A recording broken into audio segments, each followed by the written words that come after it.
Hello बच्चों, आप सभी कैसे हैं। देखो, अभी तक हम माइक्रो ऑर्गेनिज्म के बारे में पढ़ रहे थे कई दिन से। आपको अच्छे से पता है कि माइक्रो ऑर्गेनिज्म वो ऑर्गेनिज्म हैं जिनका साइज़ बहुत छोटा है, जिनको हम अपनी आँखों से नहीं देख सकते। ठीक है, आज हम उन्हीं माइक्रो ऑर्गेनिज्म का लास्ट टॉपिक पढ़ने जा रहे हैं। देखो, अगर हम अपने आसपास की नेचर को देखें तो हमें क्या दिखाई देता है। प्लांट्स, एनिमल्स, और हमारे चारों तरफ होती है एयर। ठीक है, इनमें से जो प्लांट्स हैं और एनिमल्स हैं वो सभी लिविंग हैं। और एयर की अगर हम बात करें तो एयर के अंदर बहुत सारी गैसेस होती हैं। इसमें नाइट्रोजन होती है 78%, ऑक्सीजन होती है 21%, और अदर गैसेस जिसमें आपके water vapour, dust particle, carbon dioxide या और भी कोई गैस है तो वो आती हैं। तो यहाँ पर सबसे ज़्यादा गैस कौन सी है? नाइट्रोजन। कितनी है? 78%। ऑक्सीजन कितनी है? 21%। आपको मालूम है ऑक्सीजन को हम कहाँ यूज़ करते हैं? ऑक्सीजन का यूज़ हम ब्रीदिंग में करते हैं। अगर ऑक्सीजन नहीं होगी तो हम ब्रीद नहीं कर पाएंगे और हम जिंदा नहीं रहेंगे। अब बात आती है नाइट्रोजन की। क्या नाइट्रोजन भी बहुत इम्पोर्टेंट है? बेटा, नाइट्रोजन भी हमारे लिए बहुत इम्पोर्टेंट है, सभी ऑर्गेनिजम्स के लिए। देखो, हम जिस प्रोटीन की बात करते हैं उसमें भी नाइट्रोजन है। विटामिन की बात करते हैं उसमें भी नाइट्रोजन है। प्लांट्स के अंदर लीव्स में जो ग्रीन कलर का है क्लोरोफिल, उसमें भी नाइट्रोजन है। तो नाइट्रोजन जो है वो हमारे लिए बहुत इम्पोर्टेंट है। बट ये जो नाइट्रोजन है इसको ये प्लांट डायरेक्ट नहीं ले सकते। एयर के अंदर जो नाइट्रोजन है उसको प्लांट या एनिमल कोई भी डायरेक्टली नहीं ले सकता।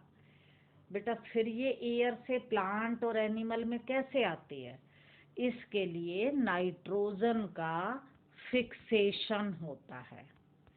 इसके लिए नाइट्रोजन का फिक्सेशन होता है। ठीक है, नाइट्रोजन को हम डायरेक्टली ना तो प्लांट्स ले सकते हैं ना एनिमल्स ले सकते हैं। इसके लिए क्या होता है? नाइट्रोजन का फिक्सेशन। अब ये नाइट्रोजन का फिक्सेशन कैसे होता है? बेटा, नाइट्रोजन के फिक्सेशन के दो मेथड हैं। ठीक है, नाइट्रोजन के फिक्सेशन के दो मेथड हैं। इन दो मेथड को पढ़ने से पहले मैं आपको एक फ़ोटो दिखाती हूँ। क्या आपने ऐसी फ़ोटो देखी है? बेटा, ये फ़ोटो किसी लेग्यूम का मतलब होता है दाल वाला पौधा। दाल वाले पौधों को हम लेग्यूम कहते हैं। ये लेग्यूम प्लांट की रूट्स हैं। और अगर आप ध्यान से देखो तो इन रूट्स में कुछ कुछ क्या हैं? नोड्यूल्स, गांठें। ये जो गांठ से हैं इनको हम बोलते हैं नोड्यूल्स। बेटा, इन नोड्यूल्स के अंदर कुछ बैक्टीरिया होते हैं। बैक्टीरिया जो माइक्रो ऑर्गेनिज्म है। देखो, पहले लेग्यूम कहते हैं दाल वाले पौधे को। लेग्यूम प्लांट की रूट में कुछ नोड्यूल्स हैं।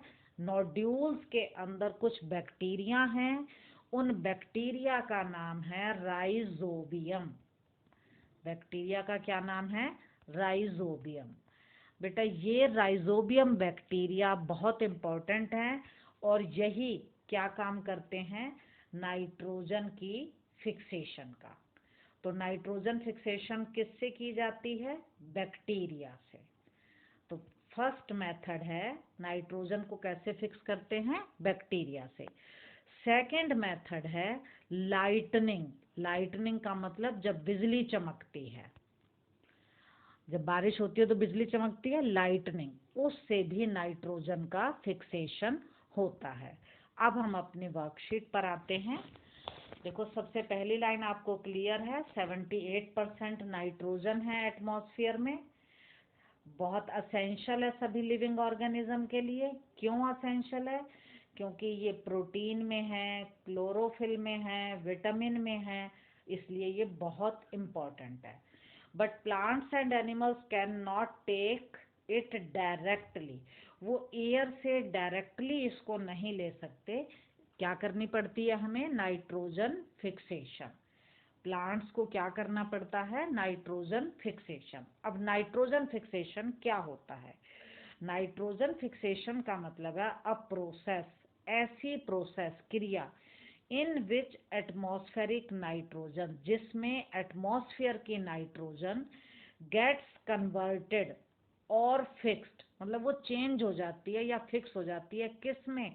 नाइट्रोजन के कंपाउंड में। मतलब जो नाइट्रोजन है वो फिक्स हो गई किस में? नाइट्रोजन के कंपाउंड में। इस प्रोसेस को हम बोलते हैं नाइट्रोजन फिक्सेशन। और कहाँ फिक्स होती है ये? सॉइल के अंदर, इन द सॉइल। ठीक है। तो नाइट्रोजन फिक्सेशन क्या है? एक ऐसी प्रोसेस है जिसमें एटमॉस्फेयर की नाइट्रोजन सॉइल के अंदर नाइट्रोजन के कंपाउंड में चेंज हो जाती है, इसी को हम बोलते हैं नाइट्रोजन फिक्सेशन। अब बेटा कौन करता है इस काम को? जैसा मैंने आपको अभी बताया, राइजोबियम बैक्टीरिया। कहाँ मिलता है? लेग्यूम प्लांट की रूट में। लेग्यूम प्लांट दाल वाले प्लांट को कहते हैं। और दूसरा मेथड मैंने बताया था, जब बिजली चमकती है, लाइटनिंग, तब भी नाइट्रोजन फिक्स होती है। अब नाइट्रोजन फिक्सेशन की प्रोसेस क्या है, किस तरह से होती है? तो देखो, इसके लिए देखो सबसे पहले यहाँ एटमॉस्फेयर के अंदर नाइट्रोजन है, एयर के अंदर, एटमॉस्फेयर के अंदर।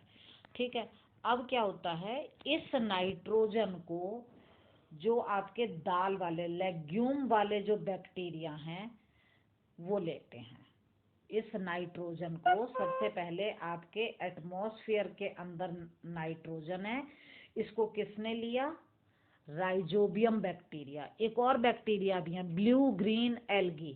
दोनों तरह के बैक्टीरिया ऐसे हैं जो इस नाइट्रोजन को एब्जॉर्ब करते हैं। ठीक है। नाइट्रोजन को एब्जॉर्ब करने के बाद ये बैक्टीरिया क्या करते हैं? इसको कन्वर्ट कर देते हैं किस में? नाइट्रोजन के कंपाउंड में। नाइट्रोजन के कंपाउंड में, सॉइल के अंदर। वहां से ये आ गई किस में? प्लांट में। ये सॉइल के अंदर आई, सॉइल से ले लिया प्लांट ने।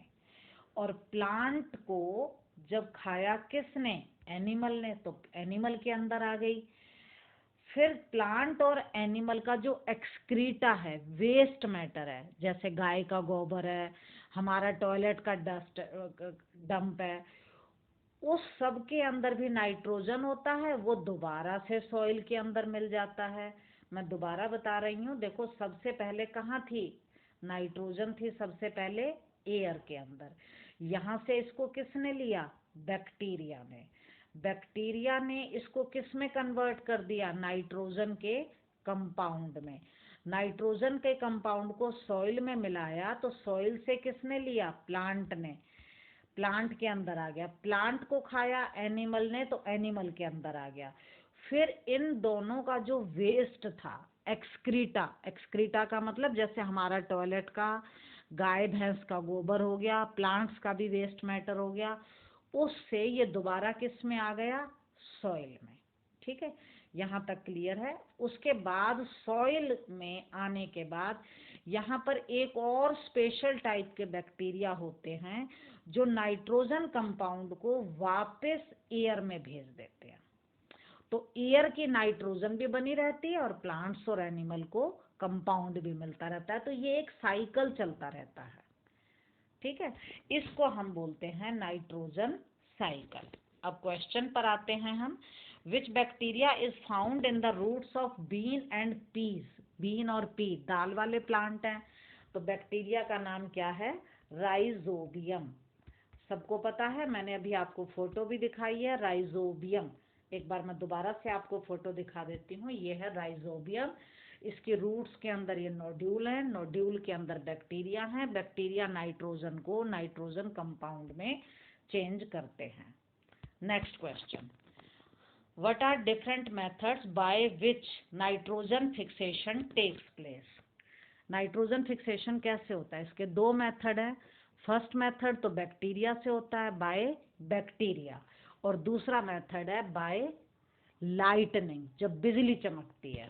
ये आपकी वर्कशीट में यहाँ पर 2 पॉइंट दे रखे हैं, यही इसके आंसर हैं, ये वाले नंबर 1 और नंबर 2। ये क्वेश्चन नंबर 2 का आंसर है। अब आते हैं हम क्वेश्चन नंबर 3 पर। क्वेश्चन नंबर 3 है, why is nitrogen necessary for all living beings। Nitrogen जो है वो सभी लिविंग बीइंग्स के लिए क्यों जरूरी है? बेटा आपको मैंने अभी बताया, ये प्रोटीन में है, विटामिन में है, क्लोरोफिल में है, न्यूक्लिक एसिड में। ये फर्स्ट लाइन इसका आंसर है।